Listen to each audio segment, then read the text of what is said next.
HPV, can it be eliminated using a common extract from a Japanese mushroom? Well, let's reminisce. Remember back in March 2014, we first reported on the preclinical trials in regards to HPV being eradicated in mice. Well, the same researchers now, today, released a study, or I should say a pilot study, that involved 10 women and basically came up with some pretty amazing results. In the study titled Evaluation of Active Hexose Correlated Compound for the Eradication of HPV Infections in Women with HPV-Positive Pap Smears, or as they reworded it, was HPV infections in women eradicated with AHCC. Yes, they're utilizing the word eradicated. This research was presented at the 11th International Conference in Houston for the Society for Integrative Oncology. And by the way, this study, before I proceed, was actually rated as the best of this conference. Now this is what they did. This is where the results in this pilot study are pretty amazing. Remember, studies need to be duplicated. So keep in mind, this is promising, but we still need a little bit more independent research as time goes on. But still, here's the results. In the study, 10 women who tested HPV positive with the Cervista HPV HR test were treated orally with a Japanese mushroom extract, AHCC, active hexose correlated compound, once daily for up to 6 months, resulting in this. 5 achieved a negative HPV test result. 3 were confirmed HPV eradicated after stopping. I mean, they stopped using it, this Japanese extract, and it was gone. And the remaining 2 responders continued on the study. Now, in the researchers' own words, this is how AHCC works. It works as an immunotherapy that uses the body's own immune system to help fight disease. Human and in vivo studies have shown that AHCC increases the number and/or activity of natural killer T cells, dendritic cells, and cytokines, which enable the body to effectively respond to infections and block the proliferation of tumors. This is straight from the researchers' articles itself. So, what they've shown is that basically HPV can be eradicated by using a simple Japanese mushroom extract. And here's where they move next. Now they're going to be moving to phase 2 trials. In the phase 2 trial, which will last about a year, they plan on using 3,000 milligrams per day of this Japanese extract active hexose correlated compound. So I'm really kind of excited to see what the results are when they complete that study itself. But otherwise, in the meantime, AHCC has been shown in some individuals in this small pilot study that was presented for peer review to eliminate HPV. This is Ralph Turchiano signing off once again, and I hope you found this information valuable. Thank you. Concentrated liquid of HCC without freeze-drying process. So this is the structure of manufacturing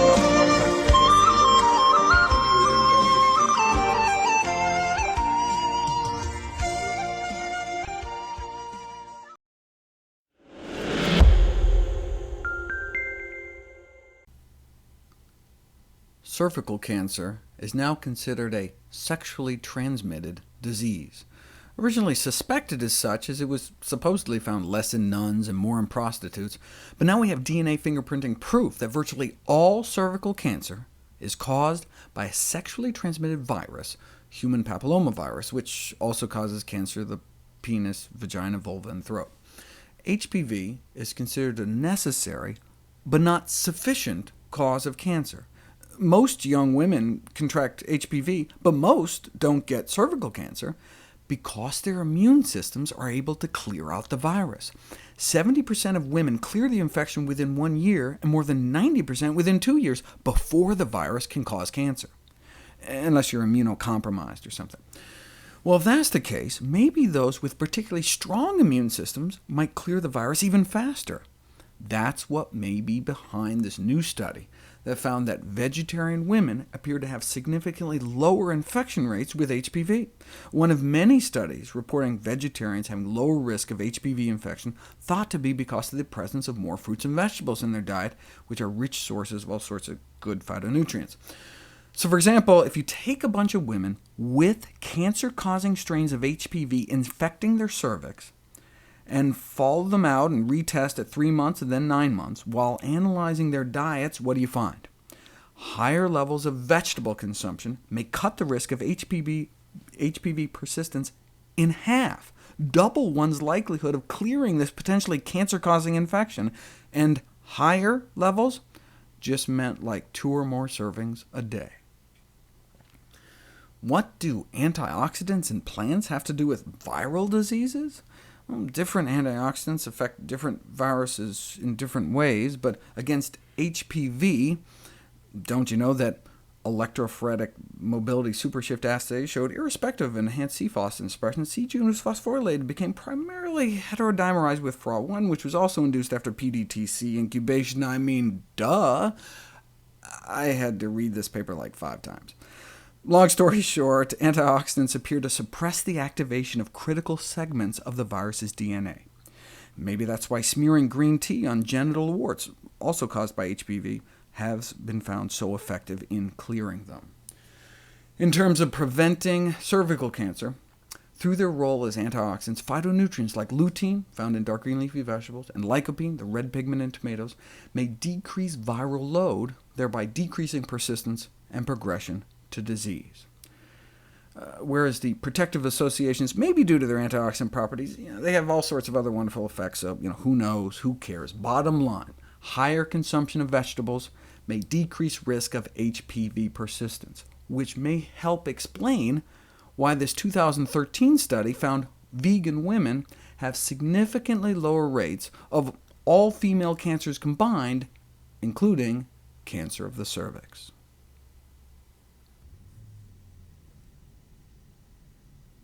There's a new treatment for genital warts. Has a fancy brand name for marketing purposes, but it's basically just green tea in ointment form. It was tried on 1,000 men and women, and complete clearance of all external genital warts was obtained in more than half the patients with a 10 or 15% green tea phytonutrient ointment. Such astounding results that it's been officially incorporated into the latest STD treatment guidelines from the Centers for Disease Control. And I bring this up as an illustration of the potential power of plants, like the tea plant, even when just smeared on our skin. As a physician, I care less about the strains of HPV that cause warts, and more about the HPV that causes death. We know green tea consumption is associated with lower risk of certain gynecological cancers, ovarian, endothelial, but what about the HPV-related cervical, vaginal, and vulva cancers? Well, a recent in vitro study looking at 2 different lines of cervical cancer cells found that green tea phytonutrients appear to open cans of cancer whoop-ass, but in terms of diet, what's important is that the phytonutrients in green tea appear protective not only when applied topically to cervical lesions, but orally as well, suggesting that high consumption of green tea could either reduce the incidence of cervical cancer or delay the progression of precancerous lesions to cervical cancer.